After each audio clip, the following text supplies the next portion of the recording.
کوئی لاکھ ہمیں پابند کرے، کوئی لاکھ ہمیں پابند کرے، اسلام کی دعوت زندہ ہے۔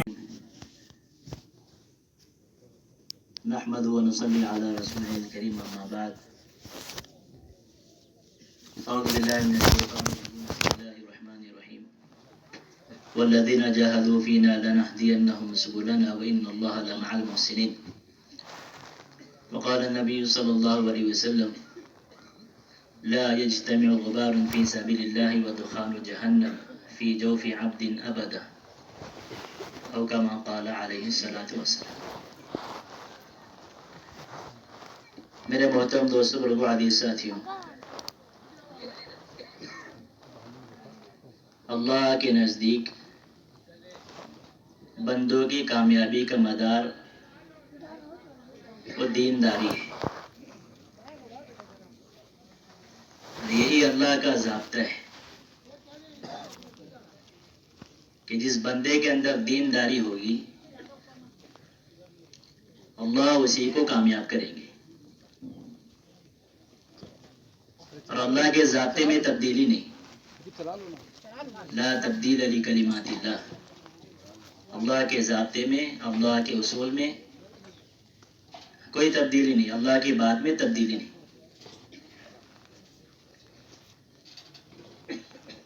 اگر کوئی دین کو چھوڑ کر کے اپنی زندگی گزارے بے دینی کے ساتھ،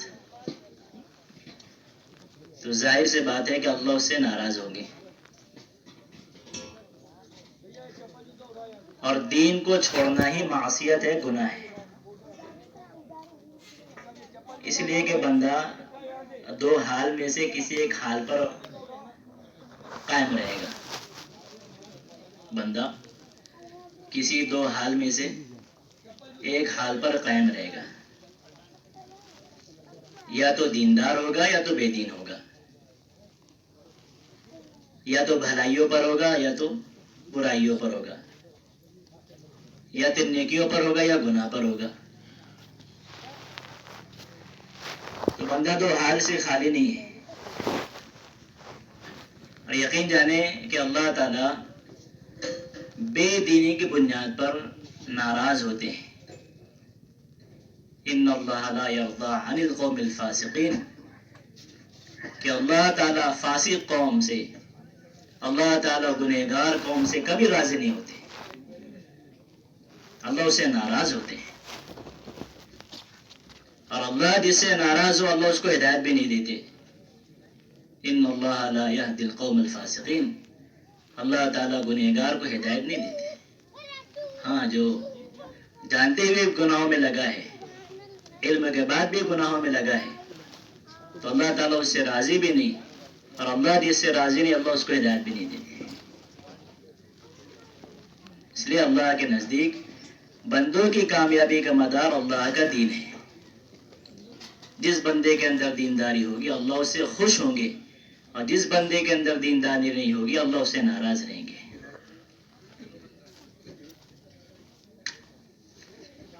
اس لیے میرا محترم دوستوں، لوگوں، یہ بہت ضروری ہے کہ ہم اپنی زندگی کے اندر اللہ کے دین کو داخل کریں، اور دین اللہ کے احکامات اور آپ صلی اللہ علیہ وسلم کی سنت ہے، یہ دونوں چیزیں ہیں۔ اور آپ صلی اللہ علیہ وسلم نے حدیث کے اندر صاف طور سے فرما دیا کہ لو ترکت فیکم امرین، کہ میں تم میں دو چیزیں چھوڑ کر کے جا رہا ہوں کہ جب تک اس کو مضبوطی سے پکڑے رہو گے کبھی گمراہ نہیں ہوگے۔ آپ نے صاف فرما دیا کہ میں تم میں دو چیزیں چھوڑ کر کے جا رہا ہوں کہ جب تک اس کو مضبوطی سے پکڑے رہو گے کبھی گمراہ نہیں ہوگے۔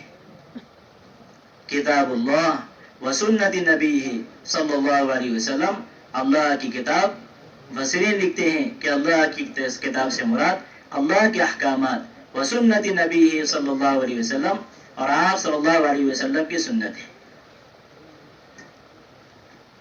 یہاں کوئی بندہ صرف اللہ کے احکامات پر باقی ہو لیکن سنتوں سے غافل ہو فرمایا کہ اس کا دین مکمل نہیں ہے. لیکن آپ نے فرما دیا کہ دو چیزیں ہیں کہ جب تک اس پر چلتے رہو گے کبھی گمراہ نہیں ہوگے. ہاں جس چیز کو جس بقدر چھوڑ دو گے اتنی بقدر تم گمراہ ہو جاؤ گے. تو دو چیزیں ہیں اللہ کے احکامات اور آپ صلی اللہ علیہ وسلم کی سنتیں. فرمایا کہ یہ دونوں چیزیں مل کر کے مکمل دین ہے. اليوم اکملت لکم دینکم واتممت علیکم نعمتی ورضیت لکم الاسلام دینا. اللہ نے قرآن کے اندر فرمایا ہے کہ آج کے دن ہم نے تمہارے لیے تمہارے دین کو ہم مکمل کر دیے اور تمہارے تعلق سے دین اصلاح کے متعلق ہم راضی ہو گئے. تو جس طرح سے اللہ نے دین کو مکمل کیا ہے اللہ کو مطلوب ہے کہ بندہ مکمل دین پر چل کر کے آوے تاکہ میں اس کو مکمل کامیاب کروں. ہم مکمل کامیابی کا فمن زحزح عن النار وادخل الجنة فقد فاز. قرآن میں اللہ نے فرمایا کہ جس کو جہنم سے بچا لیا جائے اور جس کو جنت کے اندر داخل کر دیا جائے فمن زحزح عن النار وادخل الجنة فقد فاز. فرمایا کہ یہ سب سے بڑا کامیاب شخص ہے, کامیابی ہے. ہاں دین کو چھوڑ کر کے اللہ کے احکامات کو چھوڑ کر کے اور سنتوں کو چھوڑ کر کے کوئی کامیاب ہونا چاہے تو کامیاب ہو نہیں سکتا. اس لیے کہ کامیابی اللہ کے دین میں, حکومت میں, طاقت میں, زراعت میں, ہتھیاروں میں, اوزاروں میں اور بڑی بڑی فوجوں میں لوگ کامیابی کی کوشش کرتے رہے لیکن اللہ نے ان ساری طاقتوں میں رکھ کر کے ان کو ناکام کیا ہے. اور ان لوگوں کو جو بظاہر ہاں دنیاوی اعتبار سے کوئی بہت زیادہ مرتبے والے نہیں, کوئی بہت زیادہ مال والے نہیں, بہت بڑی حکومت والے نہیں اور بہت بڑی فوج اور طاقت والے نہیں, لیکن زندگی کے اندر دین ہے. اللہ نے اسی دین کے اندر اللہ نے ان کو کامیاب کر کے دکھایا. تو دین کو چھوڑ کر کے کسی اور جگہ کامیابی تلاش کرنا کہ سب سے بڑا پاگل پن ہوگا کہ دین کو چھوڑ کے آدمی مال میں کامیابی ڈھونڈے, دین کو چھوڑ کر کے حکومت میں کامیابی تلاش کرے. کہ نہیں. اسی لیے سیرتیں بھری پڑی ہے, پچھلی قوموں کے واقعات اللہ نے قرآن کے اندر عبرت کے لیے رکھے ہیں کہ بندے اس کی تلاوت کرے تاکہ واقعات سے عبرت لے. انا ربکم الاعلی کہنے والا, اپنے آپ کو رب کہنے والا, وہ کہتا تھا کہ میرے سامنے سجدہ کرو. اس لیے گمان یہ ہے اور اس کے دل میں خیال یہ ہے کہ میری حکومت, میری بادشاہت, میری طاقت, میری فوج اور میرا آرڈر, میرا حکم چلے گا, میں جو چاہوں وہ ہو جاوے گا. تو کہتا تھا کہ میں تمہارا رب ہوں. اس نے کوشش کی فوج میں کامیابی کی, اس نے کوشش کی حکومت میں کامیابی کی, اس نے کوشش کی طاقت میں کامیابی کی. موسیٰ علیہ السلام کو اللہ نے بھیجا تو سمجھاؤ اس کو. کہتے ہیں میں رب ہوں, اس کو سمجھاؤ کہ رب یہ نہیں ہے.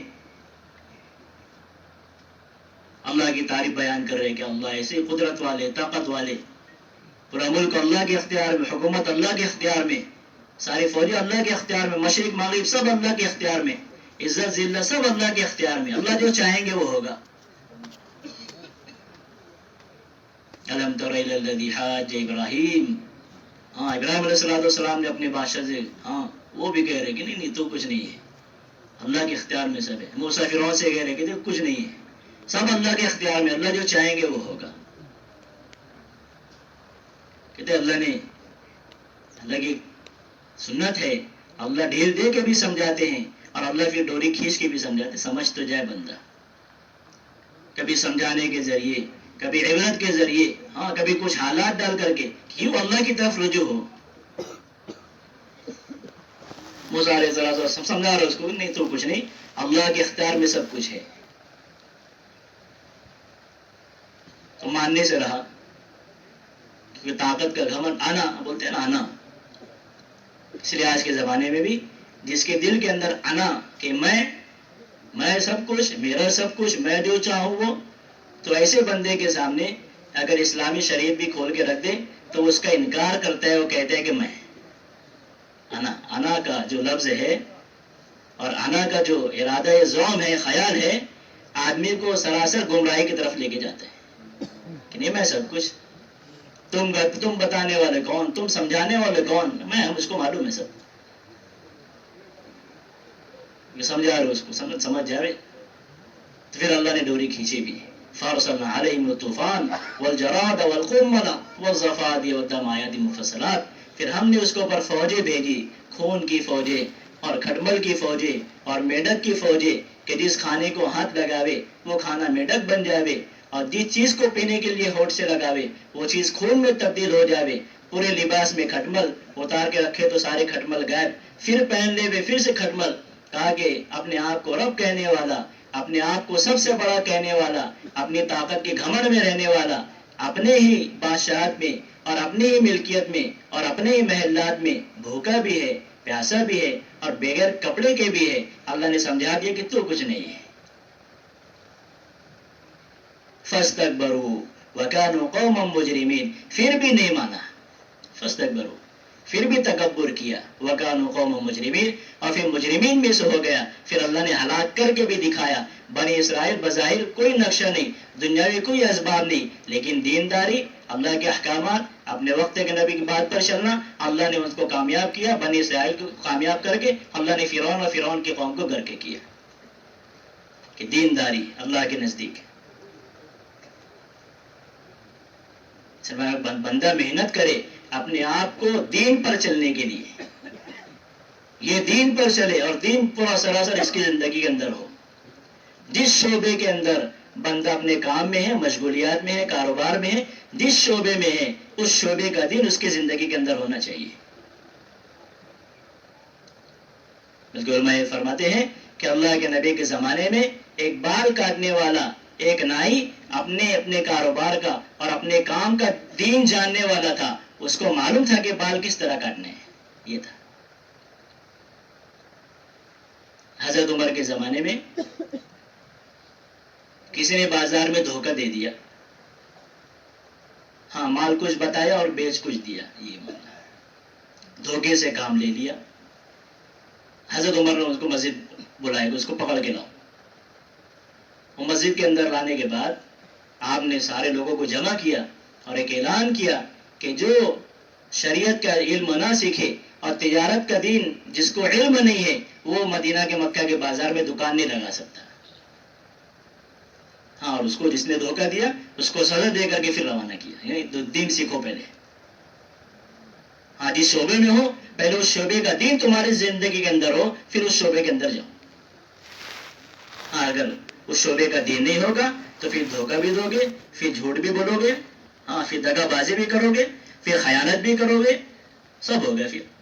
اس لیے کہ اس شعبے کا دین تمہارے اندر نہیں ہے. تو میرے محترم دوست بزرگوں، دینداری پر اللہ راضی ہوں گے اور دین اللہ کی محنت سے زندگی کے اندر آئے گا. یقینی چیز ہے. دین کی محنت سے دین آئے گا، دین آئے گا اللہ خوش ہوں گے. اللہ خوش ہوں گے تو جنت ملے گی. اللہ کی ناراضگی کے ساتھ جنت مل نہیں سکتی. ہاں، فیصلہ ہے. اللہ خوش ہو گے تو جنت ملے گی. کبھی ایسا نہیں ہوگا اللہ ناراض ہے پھر بھی غصے میں جا جنت میں جا. ایسا نہیں. اللہ خوش ہوں گے. اللہ خوش ہو گے دینداری کی بنیاد پر. دین آئے گا دین کی محنت سے. صحابہ کرام کی زندگی اٹھا کر کے دیکھ لیں، بلکہ ہر صحابی کا ایک اوسط نکالا گیا کہ ان کی زندگی کے مقام پہ اور اللہ کے راستے کے خروج پہ کتنا اوسط بنتا ہے. علماء کہتے ہیں کہ سال کا 6 مہینہ اللہ کے راستے کے خروج کا دین سیکھنے سکھانے کا. 6 مہینہ ہر سال کا وہ خروج پر تھے. اور صرف خروج پر نہیں بلکہ یوں فرماتے تھے کہ ہم یہ چاہتے ہیں کہ ہم اللہ کے راستے میں جائیں اور وہیں قبول ہو جائے، واپس بھی نہ آئے. بلکہ یوں گھر سے دعا کر کے نکلتے تھے، اللہم لا تردنی الی اہلی، یا اللہ واپس مجھ کو میرے گھر میں واپس مت بھیجو. حضرت عمرو بن جموح پیروں سے معذور ہیں، پیروں سے ٹھیک سے چل نہیں سکتے. اللہ کے نبی نے اعلان کیا جنگ کا، غزوہ احد کا. وہ گھر کے اندر داخل ہوئے، بیوی نے کہا کہ یار ڈر کے بھاگ کے آگے گھر کے اندر. ہاں، اس ایک ایسا ماحول کہ مستورات بھی اکساتے تھے نہیں جاؤ. ہم نے محنت نہیں کی تو ہمارے گھر سے رکاوٹ بنتی ہے، تم چلے جائیں گے تو ہمارا کیا. یہ معاملہ. ارے وہ کہ وہاں ماحول تھا دین کی محنت کا کہ تم آگے ڈر کے. کہا کہ نہیں میں تو اپنا سامان لینے کے لیے آیا ہوں. کعبے کی طرف رخ کیا اور کہا کہ اللہم لا تردنی الی اہلی، یا اللہ مجھ کو میرے گھر واپس مت بھیجنا. قوم والے سمجھا رہے کہ تم تو پیروں سے معذور ہو، تمہارے پاس عذر ہے، نہیں جاؤ گے تو پکڑ نہیں ہے، عذر ہے تمہارے پاس، پیر سے معذور ہو۔ کہا کہ میرا بیٹا جنت میں جائے اور میں گھر پہ پڑا رہوں، ایسا نہیں ہو سکتا۔ وہ بھی جنگ میں جا رہے ہیں۔ ہاں، ترتیب بناتے ہیں کہ اللہ کے راستے میں ایک گھر کا ایک فرد چلا جائے، باقی گھر پہ رہے، لیکن وہاں ایک ماحول تھا کہ میرا بیٹا جنت میں جائے میں گھر پہ رہوں، نہیں ایسا نہیں ہو سکتا۔ نکل گئے ہیں، باپ آگے آگے ہے، بیٹا پیچھے پیچھے ہے۔ روایتوں میں ملتا ہے اسی جنگ کے اندر بیٹا بھی شہید ہے، اسی جنگ کے اندر باپ بھی شہید ہے۔ گھر پہ اطلاع پہنچی کہ آپ کے شوہر اور بیٹے شہید ہو گئے۔ اونٹ لے کر کے پہنچی احد کے میدان میں اپنے شوہر کی لاش لینے کے لیے، اپنے بیٹے کی لاش لینے کے لیے، کہ نہیں لا کے تدفین کا معاملہ کیا جا رہا ہے۔ وہ میدان میں پہنچے ہیں، لاشوں کو اپنے اونٹ پر سوار کیا ہے اور اونٹ کی نکیل پکڑ کے مدینہ کی طرف کھینچ رہے ہیں، لیکن اونٹ چلنے کے لیے تیار نہیں، اور زور سے کھینچے تو اونٹ بیٹھ جاوے، اور پھر بیٹھے ہوئے اونٹ کو کون کھینچے؟ یہ بات۔ اور جہاں احد کی طرف رخ کرے اونٹ تیزی سے بھاگنے لگے، پھر مدینہ کی طرف کرے پھر کھڑا ہو جائے، ہلنے کا نہیں۔ پوچھ یا رسول اللہ صلی اللہ علیہ وسلم، یہ معاملہ کہ میرے شوہر کی، میرے بیٹے کی لاش میں نے اونٹ پر سوار کی اور میں چاہ رہی ہوں کہ اس کو مدینہ لے کر کے چلوں، لیکن اونٹ چلنے کے لیے تیار نہیں ہے، معاملہ کیا؟ آپ نے پوچھا کہ کیا عمرو بن جموح گھر سے نکلتے ہوئے کچھ کہہ گئے تھے؟ کہ ہاں یا رسول اللہ صلی اللہ علیہ وسلم، انہوں نے دعا کی تھی اللہم لا تردنی الی اہلی، کہ اللہ مجھ کو میرے گھر واپس مت بھیجنا۔ آپ نے فرمایا کہ اونٹ کو یہی حکم ہے کہ ان کی لاش کو لے کر کے مدینہ نہیں جائے گا، یہ ٹھہرا رہے گا، یہ ٹھہرا رہے گا۔ اچھا یہ معاملہ ہے، تو شوہر کی لاش کو اتارا اور اپنے بیٹے کی لاش کو لے کے چلے۔ دعا کے ذریعے سے اپنے آپ کو قبول کرواتے تھے، دعا کے ذریعے سے۔ ہاں، دو صحابی جمعوں میں، چلو ہم دعا کرتے ہیں، کل احد کی جنگ ہے نا، کل احد کے میدان میں جانا ہے، چلو ہم دعا کرتے ہیں، ایک دعا کرے گا دوسرا آمین کہے گا، ٹھیک ہے کریں گے۔ کیوں کہ آمین کہنے سے دعا پر مہر لگتی ہے نا، قبول ہو جاتی ہے۔ ایک دعا کرے گا دوسرا آمین کہے گا۔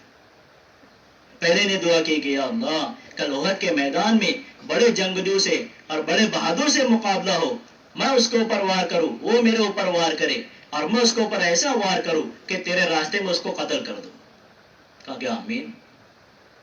پھر دوسرے نے دعا کی کہ یا اللہ کل احد کے میدان میں میرے سامنے ایک بڑا بہادر آوے، میں اس پر وار کروں، وہ مجھ پر وار کرے، اور ایسا وار کرے کہ میری جان نکل جاوے، میں شہید ہو جاؤں، اور میری ناک کان کاٹ لیے جاوے، تاکہ کل قیامت میں جب آپ کے سامنے کھڑے ہوں اور آپ پوچھیں گے کہ بتاؤ تمہارے ناک کان کیوں کاٹے گئے، تو میں کہوں گا کہ اللہ تیرے راستے میں تیرے دین کی خاطر کاٹے گئے۔ روایتوں میں ملتا ہے دوسرے دن کا جب معاملہ ہوا تو ان کے سامنے بڑا بہادر آیا، ایسا وار کیا کہ اس کو قتل کیا، اور ان کے سامنے بہادر آیا، ان کی گردن مار دی گئی اور ان کے ناک کان کاٹ کر کے دھاگے کے اندر پیرو کر کے پورے میدان میں گھمایا گیا۔ کہا کہ اللہ نے ان کی دعا قبول کر لی۔ وہ صحابی کہتے ہیں کہ میرے سے بہتر دعا ان صحابی کی دی جو شہید ہو گئے، ان کی تھی۔ یہ معاملہ کہ نہیں، جان اللہ کی، مال اللہ کا، اللہ کے لیے لگے، اللہ کے دین پہ لگے، اعلاء کلمت اللہ پہ لگے، دین کے بچانے پہ لگے۔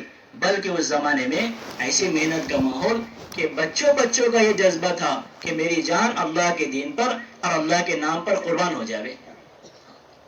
حالانکہ وہ سارا منظر دیکھتے تھے نا، جب کوئی جنگ کے لیے صحابہ کرام نکلتے تھے اور جب واپس آتے تھے تو سارے بچے میدان میں نکلتے تھے، ہاں کسی کا باپ، کسی کا بھائی، ہاں کسی کا بیٹا، سب دیکھتے تھے، سب آ رہے واپس۔ ہاں کسی کے ہاتھ کٹے ہوئے ہیں، کسی کی ناک کٹی ہوئی، کسی کا پیر کٹا ہوا، اور کسی کا سینہ چھلنی ہے، اور کسی کو 4 لوگ اپنے کاندھوں پر اٹھا کر کے ان کی لاش لے کر کے آ رہے ہیں، سب خون میں لت پت ہیں۔ وہ سارے بچے وہ منظر دیکھتے تھے، لیکن جب اللہ کے نبی تشکیل کرتے تھے نا کہ کل اللہ کے راستے میں کون جائے گا جنگ کے لیے، کون جائے گا اعلاء کلمت اللہ کے لیے، وہی چھوٹے بچے اپنے پنجوں کے بل کھڑو کر کے نام لکھاتے تھے، ہم جائیں گے۔ وہ منظر دیکھنے کے بعد بھی ہم جائیں گے، اور آپ نے انکار کیا تو بیٹھ گئے رونے کہ کیوں رو رہے ہو؟ اللہ کے نبی نے کہا کہ گھر جاؤ، اس لیے رو رہا ہوں، میں تو چاہتا ہوں کہ میں بھی اللہ کے راستے میں جاؤں۔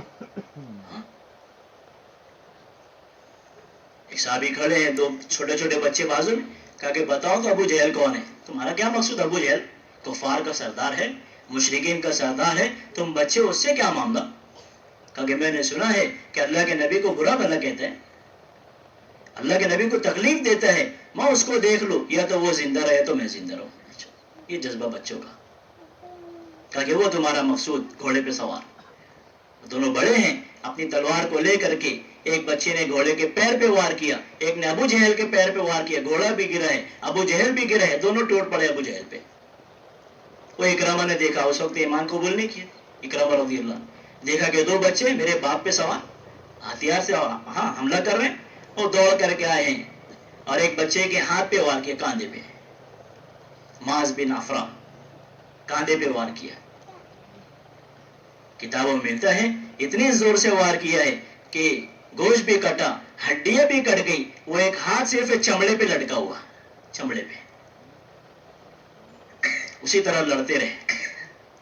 کتابوں میں ملتا ہے کہ جب حملے کے لیے آگے بڑھتے تو چونکہ اس ہاتھ میں کوئی جان تو ہے نہیں کہ پیچھے رہے، وہ جھولتا ہوا ہاتھ بار بار آگے آ جاوے، پھر اس کو پیچھے کرے، پھر حملے کے لیے آگے بڑھے، پھر وہ ہاتھ آگے آ جاوے. کتابوں میں ملتا ہے کہ جب بار بار ایسا ہوا ہے تو اپنے لڑکے ہوئے ہاتھ کو اپنے پیروں کے نیچے دبایا ہے اور تیز سے کھینچ کے اپنے بدن سے الگ کیا کہ یہ کر کے دکھلایا ہے کہ اگر دین کی محنت میں اگر میرا اپنا بدن بھی رکاوٹ بنے گا تو ہم اس کو بھی باقی نہیں رکھیں گے. وہ جذبہ، اس لیے اگر اس زمانے کے بچوں کا جذبہ آج کے بڑوں کے اندر آ جاوے تو سارے عالم میں دین زندہ ہو جائے. تو اللہ نے یہ ذمہ داری دے کر کے ہم کو بھیجی ہے کہ دینداری سیکھو بھی اور لوگوں کو بتاؤ بھی. ضروری ہے، بغیر محنت کے دین آنے والا تو ہے نہیں.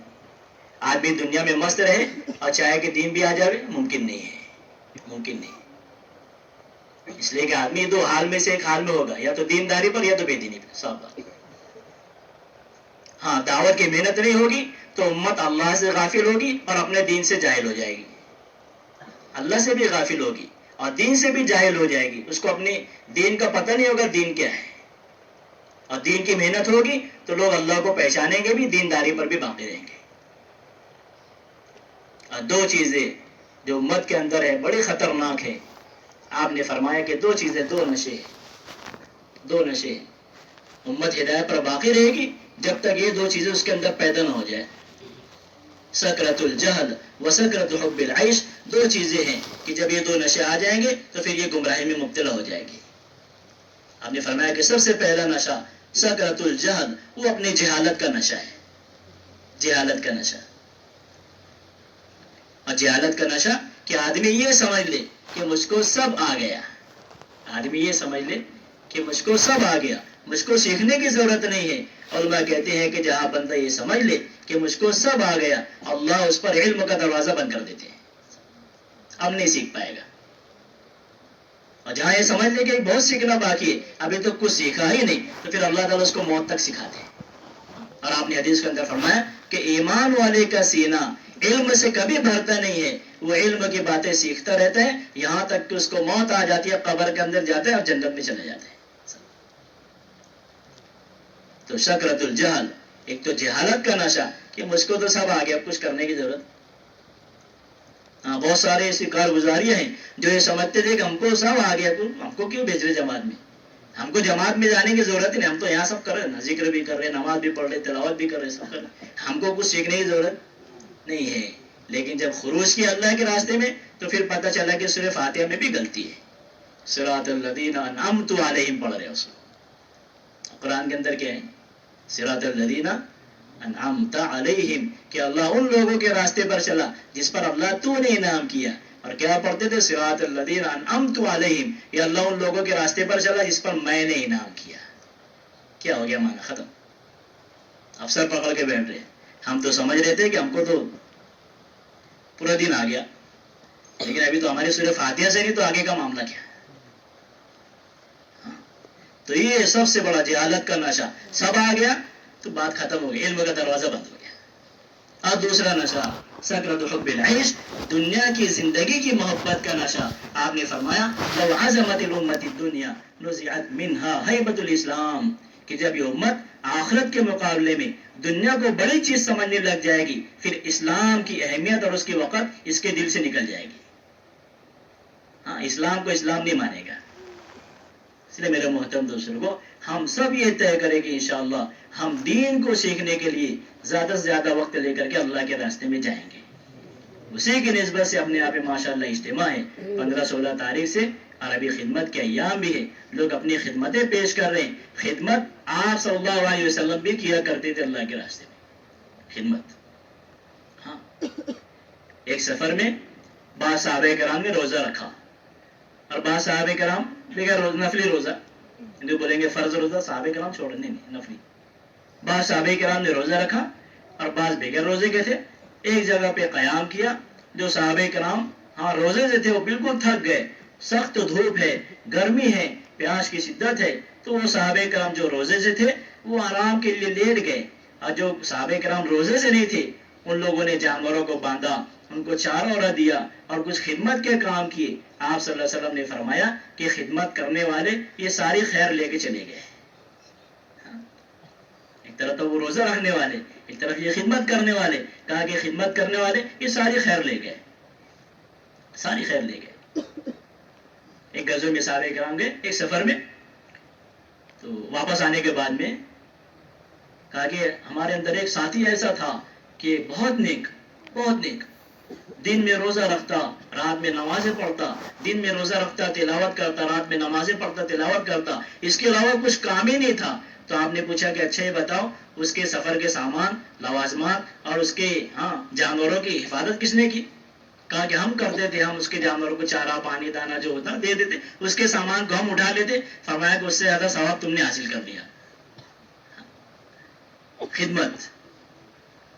آپ صلی اللہ علیہ وسلم بھی خدمت کیا کرتے تھے، لکڑیاں جمع کر کے لا رہے ہیں، آگ کو پھونک رہے تھا کہ صحابہ کرام کے ایک جذبہ یہ بھی تھے، قیامت تک آنے والے لوگوں کا ایک جذبہ یہ بھی کہ خدمت بھی ایک بہت بڑا عمل ہے. خدمت سے اپنے آپ کو بچانے کے لیے کہتے ہیں نا، مثل مشہور ہے کہ خدمت سے خدا ملتا ہے. تو خدمت لیکن اخلاص کے ساتھ ہو. شرط ہے قبولیت کی، اخلاص کے ساتھ ہو، اختصاص کے ساتھ ہو. اخلاص بھی ہو اور اللہ کی نسبت بھی ہو کہ ہم اللہ کے لیے کر رہے ہیں. حضرت جی فرمایا کہ اخلاص اور اغراض ایک جگہ جمع نہیں ہو سکتے.